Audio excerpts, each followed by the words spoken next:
entirely, and this was just a scouting force. The real invasion was still coming. Back at Zenith Prime, the Council held an emergency vote. The images of human ships defending a Council world, of Earth's forces bleeding to protect strangers, had changed minds. Not all of them, but enough. The vote passed. Earth was granted full Council membership. And more importantly, a joint task force was authorized to prepare for the Archon invasion. In the weeks that followed, Sarah watched as volunteers from 23 species joined the defensive fleet. She trained with commanders from a dozen different military traditions. She shared tactics and strategies with beings who had never met a human before, and slowly something that looked like hope began to grow. Marcus made another discovery. The components hidden in the Indomitable were indeed a key, part of a defense network built during humanity's first space age. Ancient weapons platforms scattered across the galaxy, waiting for activation. Nobody knew who had built them, or why they had trusted humanity with the key, but they were there, and they were powerful. The only problem was activation required precise coordinates, and those coordinates had been lost 20,000 years ago. Marcus was searching through corrupted databases trying to find them before time ran out. One evening, Sarah found Thakren in the observation deck, staring at the stars. The ambassador looked tired, older somehow despite his alien biology. "You risked everything to help us," Sarah said. "Why?" Thakren's antenna twitched in what she had learned was his species' equivalent of a shrug. "Because it was the right thing to do. Because the Council failed your people once and I couldn't let it happen again. And because I've seen what humanity can become when pushed to the edge. You don't surrender. You don't give up. You fight even when fighting seems hopeless. The galaxy needs that spirit right now." Sarah stood beside him, watching the ships of a dozen species training together in the distance. "We're going to need more than spirit. The Archons have had 18,000 years to prepare. We have months. Then we make those months count." The alert came 3 days later. Long-range sensors detected massive movement in the void. The Archon fleet was coming, and they were ahead of schedule. Sarah looked at her crew, at the Allied ships gathering around them, at the Indomitable's scarred hull reflected in the window. They weren't ready. They might never be ready, but they would fight anyway, because that's what humans did. The ruins of Haven Colony floated in the darkness, a graveyard of humanity's first attempt to reach the stars. It was here that the Allied fleet gathered, 7,000 ships from 23 species, all commanded by beings who had never fought together before. Sarah stood on the bridge of the Indomitable and wondered if this would be enough. "All ships report ready," Marcus said from his station. He looked exhausted but determined, his hands steady on the controls. "The defense network is online. All platforms are responding to our commands." Sarah felt a moment of pride. Marcus had done it. He had found the coordinates buried in corrupted files and activated weapons that had been sleeping for 20 millennia. Ancient platforms hidden throughout the sector were powering up, adding their firepower to the defensive line. "Captain, they're here," Dr. Okonkwo announced. The Archon fleet emerged from dimensional folds like a plague of locusts. Sarah had seen the sensor predictions, had studied the numbers, but seeing them in person was different. There were millions of ships, each one radiating power that made modern vessels look like toys. They moved in perfect formation, a unified consciousness spread across an armada. "All ships, this is Captain Chen. Hold your positions. Wait for my command." The Archons advanced slowly, confidently as if they knew victory was inevitable. Sarah watched them come and activated her personal communicator, speaking directly to the fleet commanders. "Remember your training. They'll try to establish psychic connections. Keep your neural dampeners active. Don't let them into your minds." Thakren's voice came through from his command ship. "Captain, our analysts believe the Archon flagship is at the center of their formation. If we can reach it, we might be able to disrupt their entire network." "That's a big if, Ambassador." "I know, but it's the only chance we have." Sarah made her decision. "Marcus, I need you to get a strike team to that flagship. Take volunteers only. Your mission is to penetrate their defenses and shut down their psychic network." "I'll go myself," Marcus said. "No, I need you here. I'll lead the strike team." The engineer turned to stare at her. "Captain, that's suicide." "Probably, but I'm the best qualified. I've studied their systems. I know how they think. And besides, someone needs to do it." She smiled at him. "Keep my ship safe, Marcus." "That's an order." The battle began with a wave of fire that turned space itself bright. The ancient defense platforms opened up first, their weapons powerful enough to vaporize Archon ships in single hits. The Allied fleet followed, 7,000 ships unleashing everything they had. For a moment, Sarah let herself hope. They were holding. Then the Archons activated their network. The psychic wave hit like a tsunami, crashing through neural patterns and seeking minds to control. Half the fleet went silent in seconds, their crews overwhelmed by the mental assault. Ships turned on their former allies, firing at vessels that had been beside them moments before. The defensive line collapsed into chaos, but not everywhere. Human ships kept fighting, their neural chemistry providing natural resistance. Species with strong mental shields held out longer, and slowly, desperately, the fleet adapted, using neural dampeners and psychic countermeasures that Earth had spent 15,000 years developing. Sarah launched from the Indomitable in a strike craft, leading a team of 12 volunteers from 6 different species. They dove into the heart of the Archon formation, dodging fire and destruction, heading for the flagship that controlled everything. The Archon command ship was a monster, larger than any station Sarah had ever seen. Its hull was covered in biological components that pulsed with unnatural light. As they approached, she felt pressure building in her mind, the network trying to force its way into her consciousness.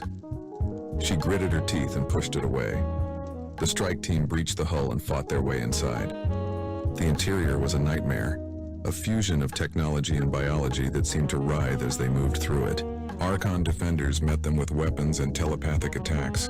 Sarah's team fought back with everything they had, advancing meter by meter toward the core. By the time they reached the central chamber, only 4 of them remained. Sarah, the Kren, and 2 others whose names she forced herself to remember, even as exhaustion threatened to overwhelm her.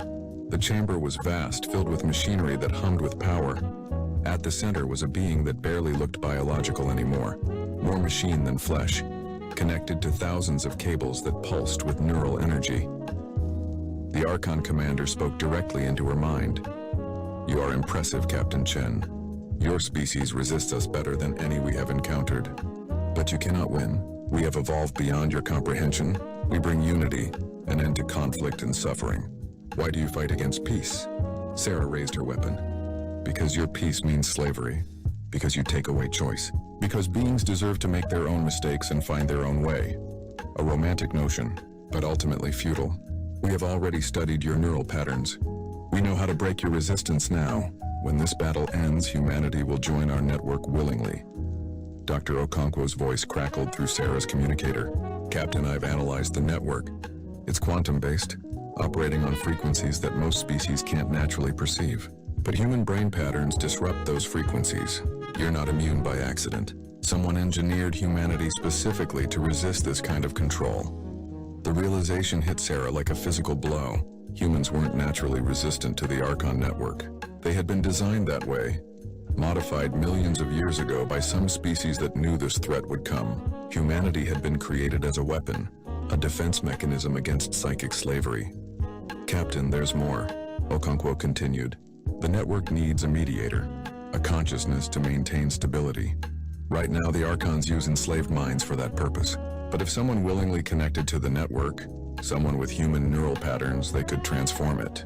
They could give free will back to every being connected to it." Sarah understood. She understood what Okonkwo was telling her, what choice she had to make. If she connected to the network willingly, if she let it into her mind while maintaining her resistance, she could become the mediator. She could save billions of enslaved beings across the galaxy, but she would have to give up her physical existence, becoming a consciousness spread across the network forever. She looked at the Kren. The ambassador's compound eyes showed understanding and sorrow. "You don't have to do this, Captain. We'll find another way." "There is no other way. You know that." Sarah walked to the central interface and placed her hands on the controls. The Archon commander tried to stop her, but the Kren fired, destroying the being's physical form. The network shuddered, losing its coordinator, becoming unstable. Sarah closed her eyes and opened her mind. The flood of consciousness was overwhelming. Billions of minds, all connected, all enslaved. She felt their pain, their trapped screams, their desperate hope, and she felt the network itself, a vast machine of thought and control. It tried to consume her, to break her will and add her to the collective. But she was human, and humans didn't break. Sarah pushed back. She took her resistance, her free will, Her stubborn refusal to surrender, and she spread it through the network like fire. She showed every trapped consciousness what freedom meant. She gave them back their choice. The network transformed. It didn't die, but it changed, becoming something new. A connection between minds that allowed communication without control. A shared consciousness that preserved individual identity. And at the center of it all was Sarah Chen, the eternal mediator.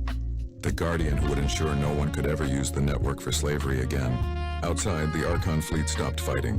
Millions of ships hung in space as their crews suddenly regained control of their own minds. Some fled, some surrendered, some simply shut down, their pilots overwhelmed by the sudden return of freedom. On the bridge of the Indomitable, Marcus watched as the battle ended. He felt tears streaming down his face as he realized what Sarah had done, what she had sacrificed. The captain's chair sat empty, but her voice came through every speaker in the fleet, calm and strong and somehow everywhere at once. This is Captain Sarah Chen. The network is secured. The Archons are defeated. All ships stand down. The war is over. The days that followed were chaos. The Galactic Council had to deal with millions of freed beings, former Archon slaves who suddenly had nowhere to go. Earth opened its borders, offering sanctuary to any who needed it. The Terran Commonwealth became a beacon of hope, proof that freedom could survive even the darkest oppression. Marcus stayed on the Indomitable, unable to leave the ship that had been his home for so long. He found comfort in the daily routines of maintenance and repair. And sometimes, late at night, he would sit in the captain's chair and talk to the empty air, knowing somehow that Sarah could hear him. The Kren became the new council chairman, elected unanimously after his role in the war. He spent his days building bridges between species, ensuring that no world would ever be abandoned again. And he made sure that Earth's story, humanity's true history, was taught to every child in every school across the galaxy. Dr. Okonkwo became Earth's ambassador, traveling to distant worlds and sharing the knowledge humanity had gained through suffering. She carried with her the message that Sarah had died to prove, that freedom was worth any sacrifice, and that no being should ever be forced to surrender their will. The Indomitable was placed in memorial orbit around Earth, a monument to the crew who had left home 20,000 years ago and returned to save the galaxy. Children would look up at night and see it, a bright point of light in the sky, and their parents would tell them stories about the captain who became eternal. And in the network, Sarah Chen existed as something more than human and less than God. She watched over the connected consciousness, feeling every thought and emotion of beings across the galaxy. She was lonely sometimes, cut off from physical existence, but she was not alone. Billions of minds touched hers every day, sharing their joys and sorrows, their hopes and fears. She had become the guardian of their freedom, the protector of their right to choose. On Earth in the capital city, they built a statue of a woman in an ancient military uniform. The inscription at its base read, "Captain Sarah Chen. She ensured we would never be forgotten." And above the planet, in the network that connected minds across the stars, Sarah smiled. The galaxy had forgotten Earth once, but now, because of what she and her crew had sacrificed, humanity would be remembered forever. The war was over. The fight for freedom would never end, but for the first time in 20,000 years, Earth and its children were not alone. They were part of something larger, something better. They were part of a galaxy that had learned, through suffering and sacrifice, that every being deserved the right to choose their own destiny, and that was worth everything. So let me tell you about the day everything I thought I knew about physics, common sense, and basic survival instincts got thrown out the airlock. My name is Kellis, and I have been an instructor at the Velarim 7 Multi-Species Military Academy for 12 cycles now. 12 cycles of perfect safety records, impeccable training outcomes, and absolutely zero incidents that required filing incident reports in triplicate. I was proud of that, really genuinely proud. Velarim 7 is not just any training facility, mind you. Oh no, this is the premier low-gravity combat and movement specialist school in this entire sector. We have graduated over 15,000 cadets from 47 different species. Our facility floats in a carefully maintained 0.3 Earth standard gravity well, which for most civilized species is the perfect environment for learning advanced three-dimensional movement tactics without, dying horribly. The walls of our grand entrance hall are lined with plaques, commendations, and holographic recordings of our greatest graduates, commanders, fleet admirals, special operations legends, all of them trained here, in our controlled, safe, perfectly regulated environment, and then the Galactic Accord decided to expand the exchange program. You see, there is this new species that recently joined the greater community. Humans, they call themselves, from a planet called Earth, which fine, whatever. Every species gets one planet to start with. The Accord thought it would be, quote, mutually beneficial for these newcomers to participate in our advanced training programs. I read the briefing files. I really did. Height, weight, basic physiology, atmospheric requirements, dietary needs. All standard stuff. They are bipedal, carbon-based, bilaterally symmetrical. Honestly pretty boring on paper. Their homeworld gravity was listed as 1.0 standard, which made them slightly denser than the pelthic delegates, but nothing extraordinary.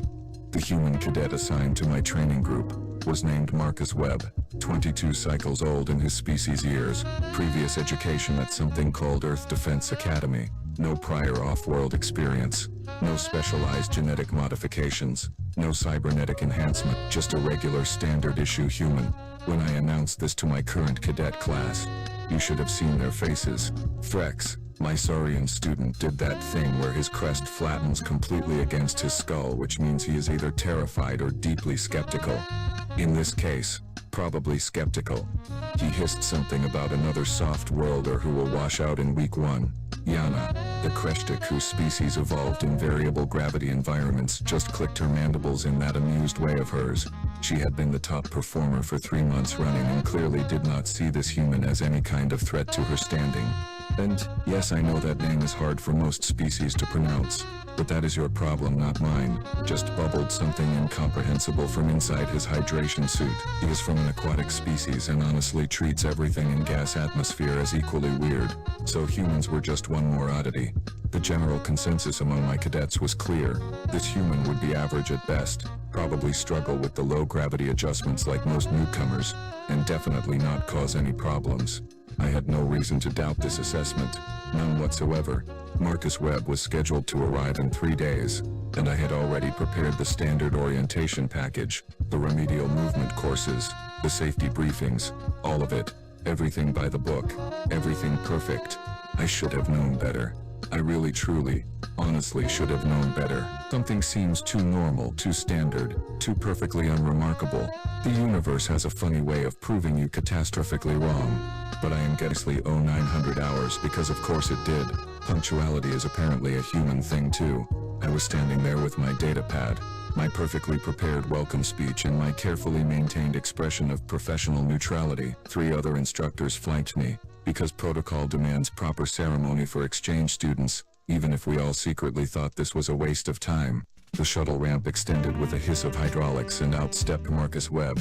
First impression, he looked exactly like his file photos. Brown hair, cut short, average height for his species, maybe 1.7 meters, lean build, not bulky, not thin, just aggressively medium. He wore the standard issue cadet uniform in that weird Earth camouflage pattern that makes absolutely no sense in space, but whatever. Traditions die hard apparently. His eyes were brown too, and they scanned the landing bay with what I would call casual interest. Like he was taking in the scenery at a museum, not arriving at one of the most prestigious military training facilities in known space. Cadet Webb, I said, stepping forward with my datapad held professionally. Welcome to Villa Rim 7. I am Instructor Kellis and I will be your primary trainer during your rotation here. Marcus smiled, and it was a genuine smile, not that political grimace that diplomats use. Thank you, sir. Happy to be here. His voice was steady, unremarkable, with that odd accent that all Earth Standard speakers have. He did not sound nervous, which was unusual for first-day arrivals, but maybe humans just hide it better. If you will follow me, I gestured toward the interior corridor. We will proceed to orientation where you will receive your gravity adjustment briefing and facility access credentials. He picked up his single duffel bag, just one bag, and fell into step beside me, not behind me like most nervous cadets, beside me like we were colleagues taking a walk.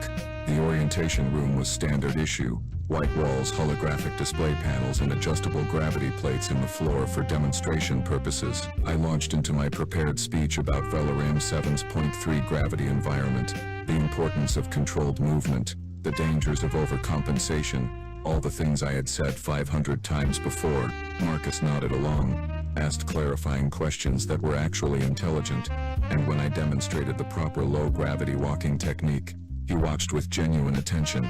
"All right," I said, deactivating the holoprojection. "Let us test your initial adjustment. The gravity in this room is currently set to 0.5 standard. I am going to lower it to 0.3. Our facility normal. Move slowly, be careful, and if you feel disoriented, sit down immediately." I adjusted the gravity plates. Marcus took 3 experimental steps, wobbled slightly, overcorrected, and nearly face-planted into a wall. I caught his arm, steadied him, and felt satisfied. "Good, normal, manageable. Do not worry," I said, in my most reassuring instructor voice. "Everyone struggles at first. You will adapt within a few days." Marcus actually laughed, and said, "Yeah, this is going to take some getting used to." Famous last words, Marcus. Famous last words.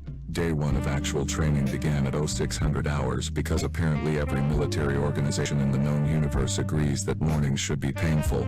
I had Marcus join the rest of Charlie Group in Training Hall 3, which is basically a massive open space with padded walls, adjustable gravity zones, and enough safety equipment to survive a small asteroid impact. The hall can accommodate up to 50 cadets at once, but Charlie Group was a modest 15 students, all at various stages of their low-gravity certification. Marcus walked in wearing standard training gear, looking refreshed and entirely too cheerful for someone about to experience their first real drill session.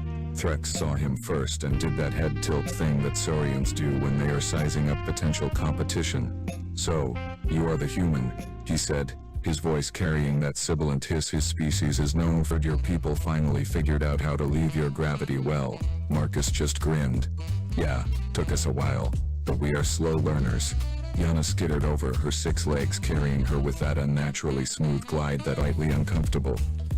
"Kellis says you struggled in orientation yesterday," she clicked, her translator rendering it with what I swear was amusement. "Do not worry. Most species need weeks to adjust properly." "Appreciate the encouragement," Marcus said, and I could not tell if he was being sincere or sarcastic. Humans have this thing where their tone does not always match their words. Very confusing. Just bubbled at him from across the room, which his translator unhelpfully rendered as "Greetings, Landwalker," because finds everyone who does not live underwater equally ridiculous. I clapped my hands together, the sound echoing off the padded walls. "All right, Charlie Group, attention.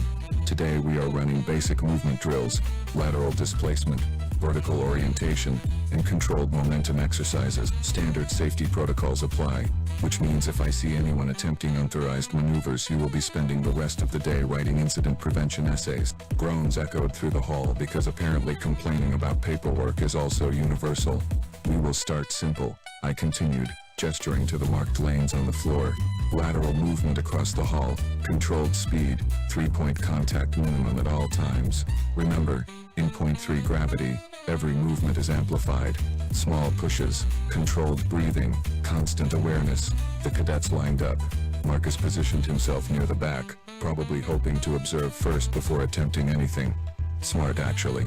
Threx went first, pushing off with his power, gliding smoothly across the hall in a textbook perfect low-gravity stride.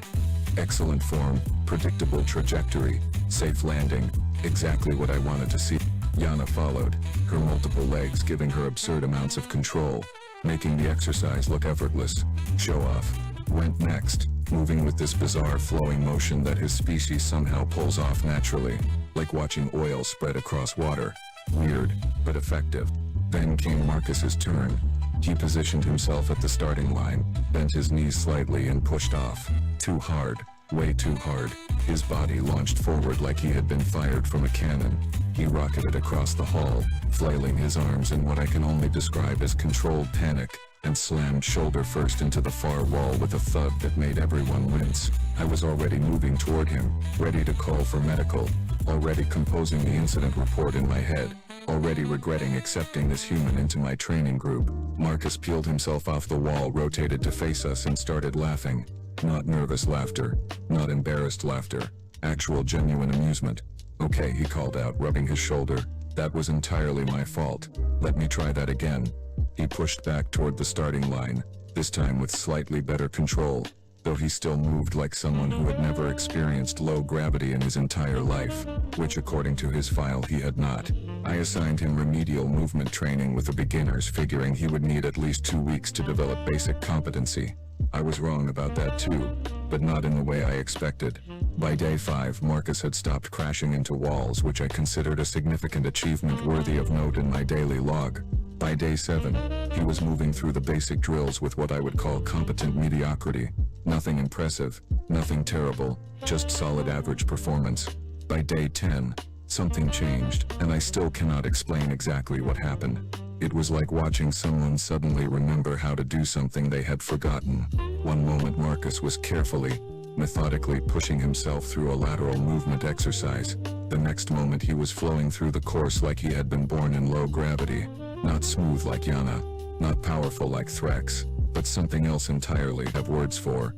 He started using momentum in ways that should not work, redirecting his trajectory mid-flight with tiny adjustments, catching himself on surfaces at angles that looked wrong but somehow functioned perfectly.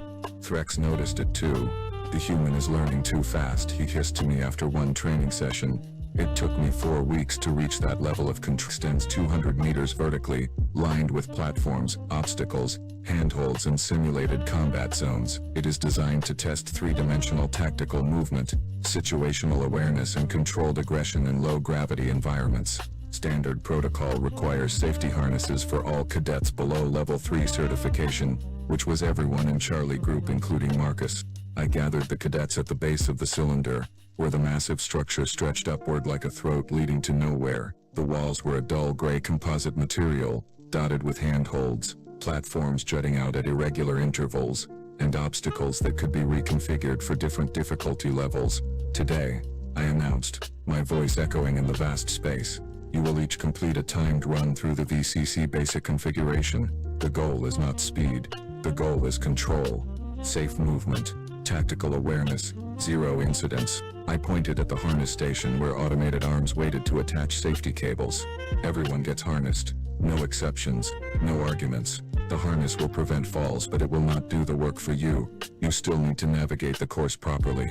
The cadets lined up, and one by one, the automated arms attached the harnesses with mechanical precision. Threx went first, completing the course in 18 minutes with textbook form. Yana finished in 15, because of course she did. Took 23 minutes but maintained perfect safety protocols throughout. Then Marcus stepped up to the harness station. He let the automated arms attach the safety cable, checked the connection points himself and then looked up at the towering course above us. His expression was, how do I put this, disappointed? No, not disappointed. More like a kid being told they have to wear floaties in a swimming pool. "Instructor Kellis," he said, his tone carefully neutral, "is there a certification level where the harness is not required?" "Level 3 and above," I replied, "which requires a minimum of 8 weeks training and passing 3 separate safety evaluations." "Why do you ask?" "Just curious," Marcus said, but his eyes were still fixed on the course above, calculating something I could not interpret. He started his run. The first 50 meters were solid, good hand placement, controlled movements, proper safety awareness. Then he reached the platform transition section, and something shifted in how he moved. Marcus stopped treating the course like an obstacle and started treating it like a playground. He swung between platforms with this fluid confidence, used his legs to push off surfaces in ways that generated momentum I did not think was possible, and navigated the three-dimensional space like he could see trajectories that did not exist yet. His time was 12 minutes, 47 seconds.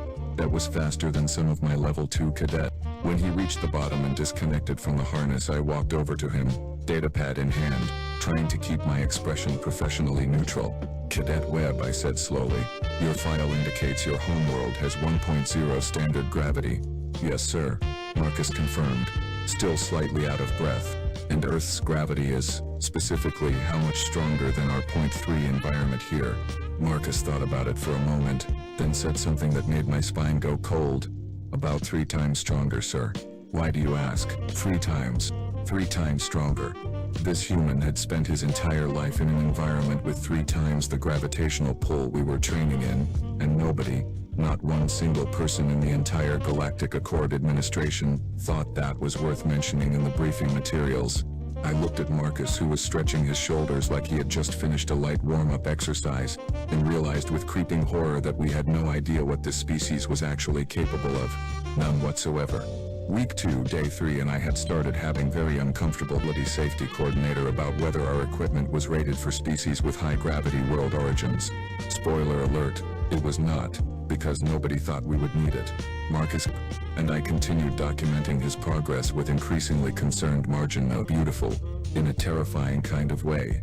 The ultimate low-gravity free movement environment where cadets learn to think in directions that ground-based species. The importance of controlled movement, and assigned them all buddy check partners.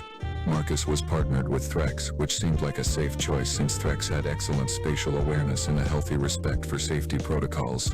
The sphere's entrance iris dilated open, revealing the vast chamber beyond.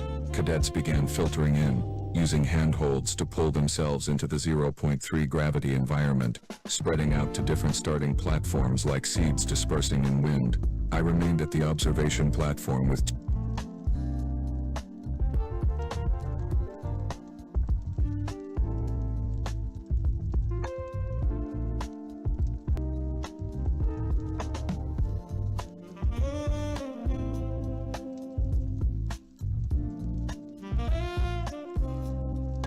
two other instructors, monitoring vitals, tracking positions and watching for any signs of trouble.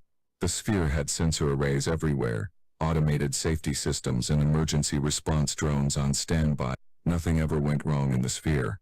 Our safety record was flawless. 15 minutes into the exercise, everything went wrong in the sphere.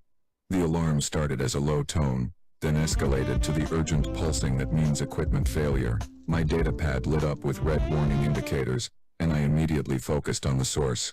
Platform 7 Delta, upper hemisphere, structural support compromise. My eyes snapped to the holographic display and my blood went cold.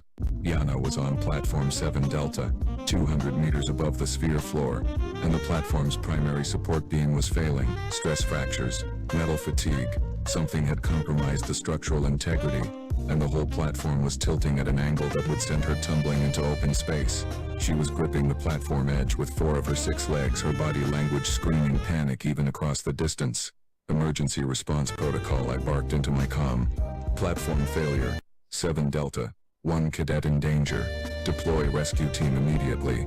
The response came back in that calm, professional tone that emergency coordinators use. Rescue team deploying.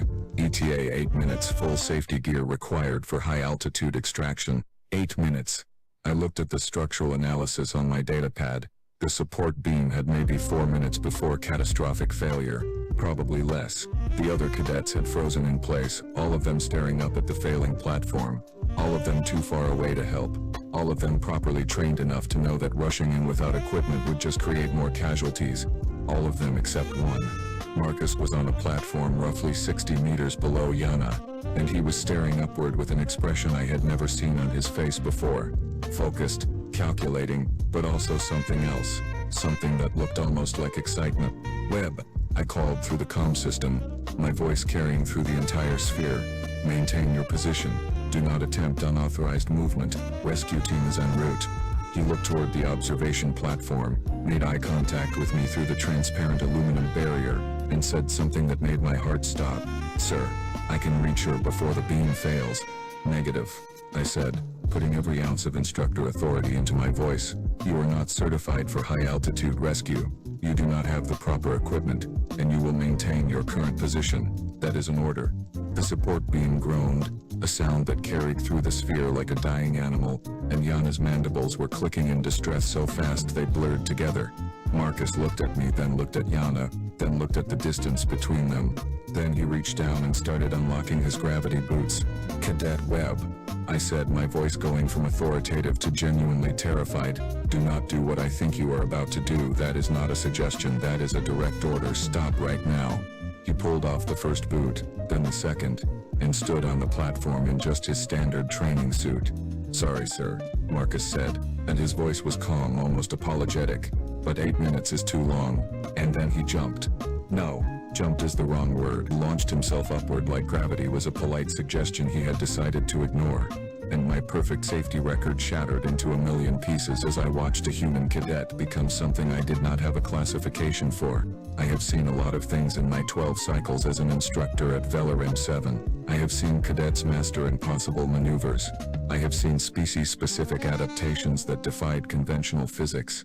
I have seen training exercises that pushed the boundaries of what low-gravity movement could accomplish. I had never, not once, not ever, seen anyone move the way Marcus Webb moved in those next 45 seconds. He did not jump up, he exploded upward, his legs driving against the platform with enough force that the entire structure shuddered from the impact. In 0.3 gravity, that force translated into velocity that should not be possible for an unaugmented biological organism. He rocketed toward the sphere's upper hemisphere like a missile with a destination, his body position aerodynamic, his arms tucked close to reduce drag even though there was barely any atmosphere to drag against. Threx made a sound I had never heard a saurian make before, something between a hiss and a whimper. Translator just gave up and emitted a confused warbling noise. I was screaming into my comm, calling for emergency intervention, calling for automated safety systems, calling for anything that could stop what was happening, but everything moves slower than a human in low gravity apparently. Marcus covered 60 meters in less than 4 seconds. Then came the part that made me question whether physics was even real anymore.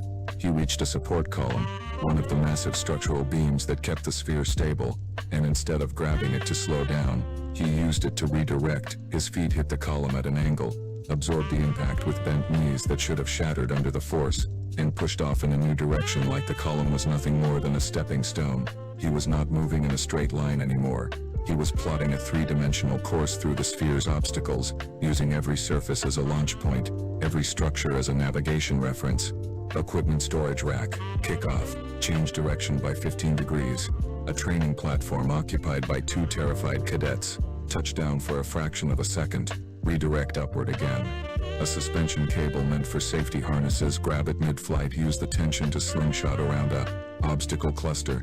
He was not fighting gravity. He was having a conversation with it, negotiating terms, and apparently gravity was losing the argument. The other instructors on the observation platform were frozen, their species-specific expressions of shock rendering them into living statues. One of them, an elderly pelthic named Suran, who had been teaching here since before I was born, whispered something in his native language that my translator refused to process, probably because it was a prayer. Marcus was 150 meters up now, closing the distance to platform 7 Delta with velocity that kept increasing instead of decreasing like it should. The support beam groaned again, louder this time, and I could see stress fractures spreading across its surface like veins of lightning frozen in metal.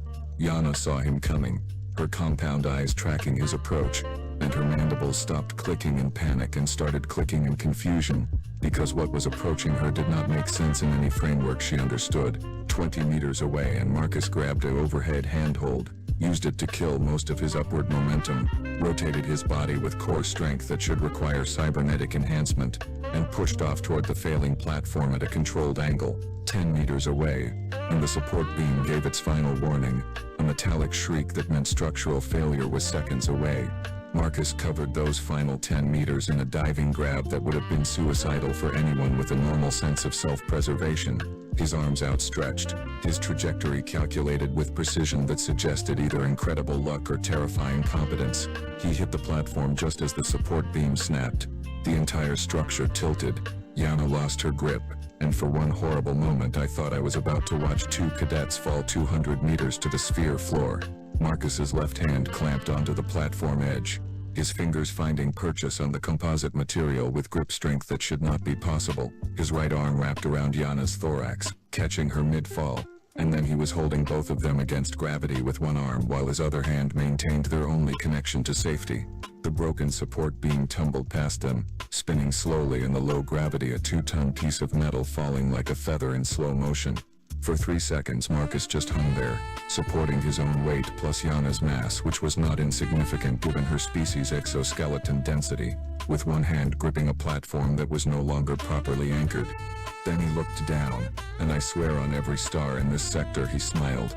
Not a grimace, not expression of strain, an actual smile like he was enjoying himself. He pulled them both up onto the tilted platform with one smooth motion, muscles working under his training suit in ways that suggested human physiology did not follow the same rules as everyone else's. "Yana," he said, his voice somehow calm and steady despite the insanity of the last 45 seconds. I am going to need you to hold on to me. We are going down the fast way. Yana's translator rendered her response as, what is the fast way? But I suspect the actual meaning was closer to please no. I want to file retirement papers. Marcus repositioned his grip, waited for Yana to wrap her legs around his torso and then jumped off the platform. Correction. He did not jump off, he dropped off, and used every single obstacle, platform and structure between them and the sphere floor as velocity control points. Watching him descend was like watching a meteor with purpose, bouncing off surfaces with calculated precision, redirecting momentum with each contact, turning a 200-meter fall into a controlled descent that somehow impossibly ended with both of them landing gently on the sphere floor in a perfect three-point stance. Marcus set Yana down carefully, made sure her legs were stable, and then looked up at the observation platform where I was having what I can only describe as a complete professional crisis. Sir, he called up, his voice slightly winded but otherwise normal. Do you have a bandage? I scraped my elbow on that last platform. A scraped elbow. He had just defied death, physics, and common sense, and he was concerned about a scraped elbow. I realized something in that moment, something profound and deeply unsettling. Humans were not fragile, they were not weak, and they definitely were not average. They were just very, very good at pretending to be normal until the moment when normal stopped working. The facility commander arrived 14 minutes after the incident, which was impressive given that her office was on the opposite side of the station, and she had probably violated several speed regulations getting here.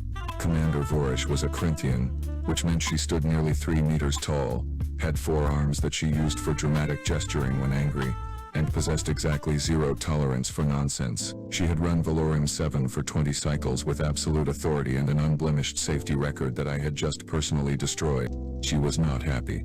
Marcus sat in the briefing room, still in his training suit, the scraped elbow now covered with a standard medical patch. Yana sat beside him, her mandibles occasionally clicking in what I had learned to recognize as residual shock. I stood against the wall, my datapad clutched in my hands like a shield, waiting for the professional consequences of my failure to prevent this disaster. Commander Vorish's forearms were crossed in a pattern that meant she was cycling through multiple levels of anger simultaneously.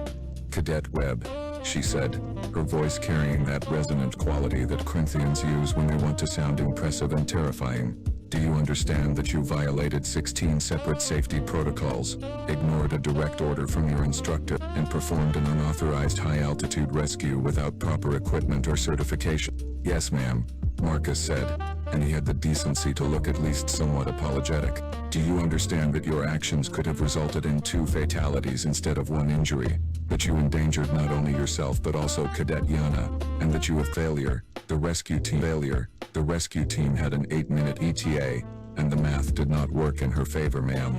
I assessed the situation, calculated the risks, and determined I had the physical capability to reach her in time. Physical capability, Commander Vorish repeated slowly, each syllable dropping like a hammer. You are a first rotation cadet with 2 weeks of training. Yes, ma'am, but I am also from a 1.0 standard gravity world, which in this 0.3 environment means my effective strength and control ratios are significantly enhanced. The room went very quiet. Commander Vorish straightened